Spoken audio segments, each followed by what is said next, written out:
what is it that has happened in the last 30 years? How far have we gone down the road of disconnecting with the seeds of change and rejuvenation that are necessary to bring back, as it were, the moral economy of Islam? In my mind, I don't think it never is too late, but the forces that have been accumulating and the way in which resources have been pushed in certain directions is going to make that increasingly difficult and, in fact, problematic. It is, in the final analysis, to do with the individual, to do with whether we as individuals want to have the kind of economic relationships or set of transactions that I've described, which are geared not so much to accumulation, geared not so much to personal advancement and personal enrichment, but are geared towards creating a sense of social cohesion, a sense of mutual nexus of obligations and responsibilities that lead ultimately to a better life as well as a better understanding of what we are commanded to do. I don't want to get into the issue of riba and interest and so on. I mean, the arguments are never ending. But you will find very, very few scholars, in at least before the 1970s, who would not consider loan interest as riba. And to me, it's really a core teaching. It's a core teaching of the legacy of Islam. It is not an issue of what is acceptable and what is usurious, what is high and what is an acceptable interest rate. And finance capitalism, the way it has evolved, is a problematic area in Islam. There's no doubt about that. That doesn't mean there's no role, no place for finance or there's no place for banking, but the way it has evolved, the way it has manifested itself, and the way that it seems to be growing is not really supportive of the idea of creating Islamic financial institutions that better respond to the demands of Islam's moral economy. And I think if you look at the world of Islamic banking, in terms of size, in terms of quantitative measurements, there's no doubt it has grown phenomenally and has now become finally an accepted element of the world of finance. I mean, it might be eclectic, it might be somehow eccentric, but nevertheless, it's part of the global financial order. But this doesn't really imply that these are the foundations of a remoralized Islamic economy. Islamic banks may provide services that are needed, may provide forms of finance that are necessary. But we all know that in the final analysis, they are part and parcel of a globalized financial world, which does not pay particular heed to the needs and requirements for rejuvenating the economic pillar, as it were, of an entire world order or entire civilization. So, I mean, Islamic banking was conceived as an alternative and as a parallel operation to Western finance. And the way it has evolved is mainly concerned, I think, to establish its legitimacy in Western eyes as a complementary financial vehicle, one that is ultimately acceptable to the conventional banking world. And no matter how much credence you want to give to it as a savings mobilization entity, or as one that helps in attracting the resources of the pious, it is not one, I believe, that can be useful in legitimating Islamic transactions and legitimating the birth or the rejuvenation of an Islamic economic life. So again, I don't want to discuss the whole issue of pricing and how interest fits into pricing of Islamic banks. I'm sure you've all come across these issues before. And I think we all know that ultimately the issue of pricing is related to whatever happens to be the prevailing market rate, even though it's covered up in tortuous explanations and maneuvers. But it is this aspect of it that, in my mind, denudes it of the possibility, not of being a successful form of finance, but of being a critical element in the rejuvenation of an Islamic economic order.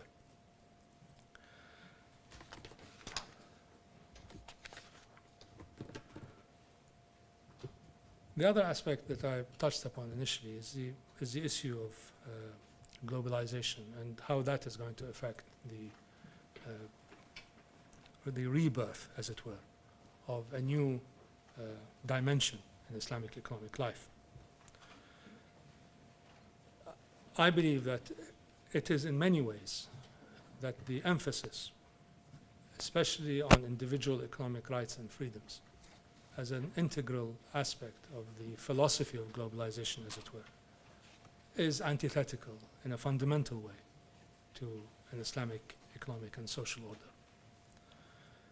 The liberal capitalism that we all now see to be the global standard is predicated on the individual acting and driven by self-interest and constrained only by law. And the entire scaffolding of the modern capitalist era presumes the individual to be the irreducible actor in the final decision. So if you look at the way that national income accounts are established, the way that they are compiled, it is to do with individuals consuming, households consuming, but it is ultimately a matter of individual economic choice.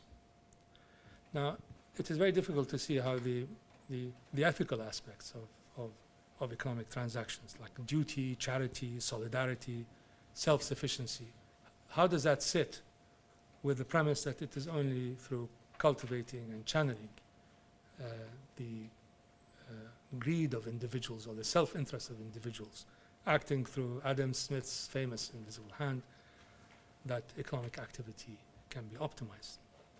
So the idea that man by nature is acquisitive and predatory, and that therefore the function of a well-ordered economy is to direct these energies into a socially productive function, does not sit well with the understanding of the nature of a human being in the ethical constructs of Islam. The expansion of globalization and the way in which it's moving across frontiers, across nations, it is being championed not only by the major Western economic powers, but also by the international financial institutions that act very much as their proxies on the world stage. Now, they've had a very significant impact on how societies are organized and how economic policies are set. And it's not always in a negative way, I want to say. There has been a great deal of benefit has come from opening up of economies, of dismantling the structures of very restricted or dirigist economic management. And although the individual should not be privileged over all others, the opposite is also not true. One should not reduce the capabilities of the individual to act in an autonomous way that allows that person to maximize their social contributions.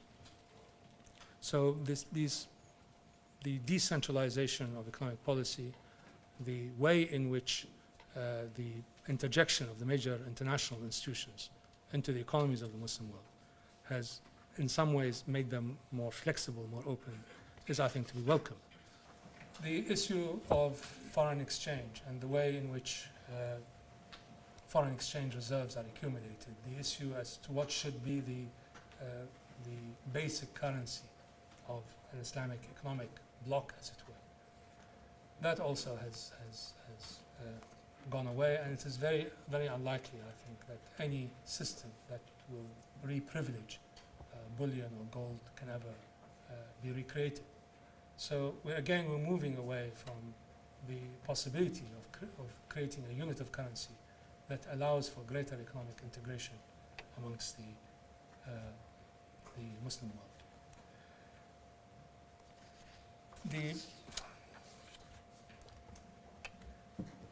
All of these aspects, the retreat of the elite, as it were, from accepting that Islam can provide a viable and constructive alternative to the world, the postmodern world of globalization, the postmodern world of transnational corporations, and the way in which the transnational system has evolved. The elites, by and large, throughout the Muslim world, have recognized that they would rather join the bandwagon, as it were, rather than create alternatives. All the alternative Islamic institutions, from the Islamic Development Bank to the chambers of commerce and so on, are very, very weak shadows, faint echoes of their global standard, their global alternative.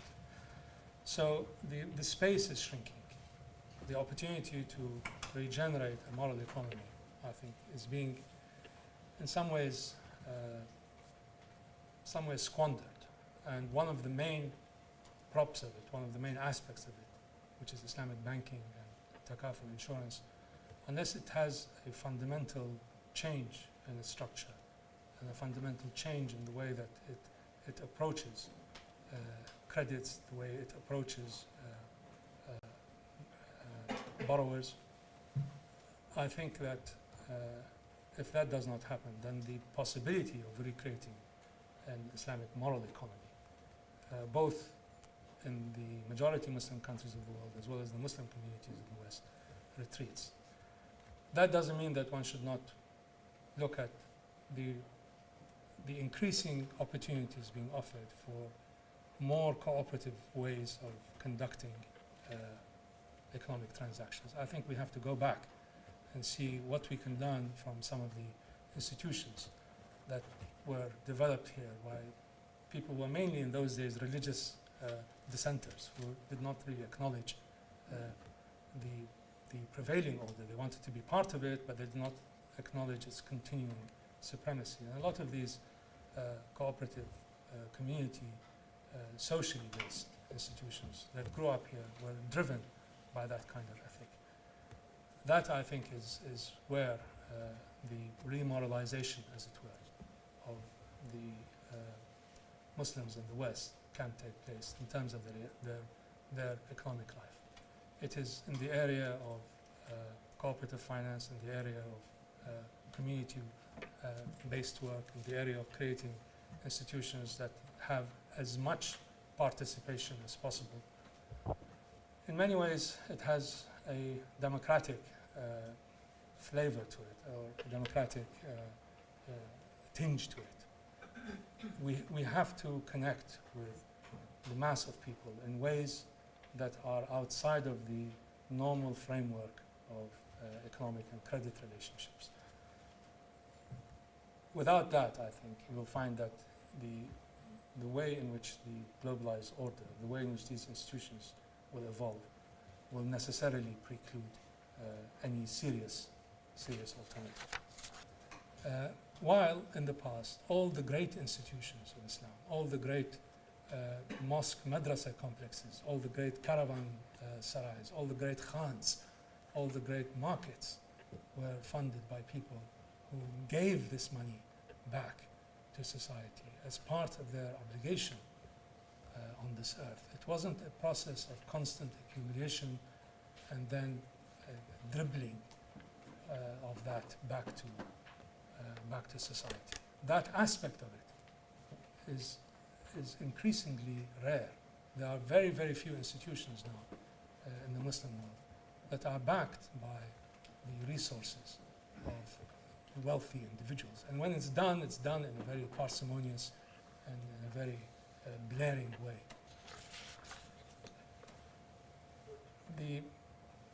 The problems are many, the issues are many, the way in which the Muslim world and Muslim mind has been shaken has been extremely jarring.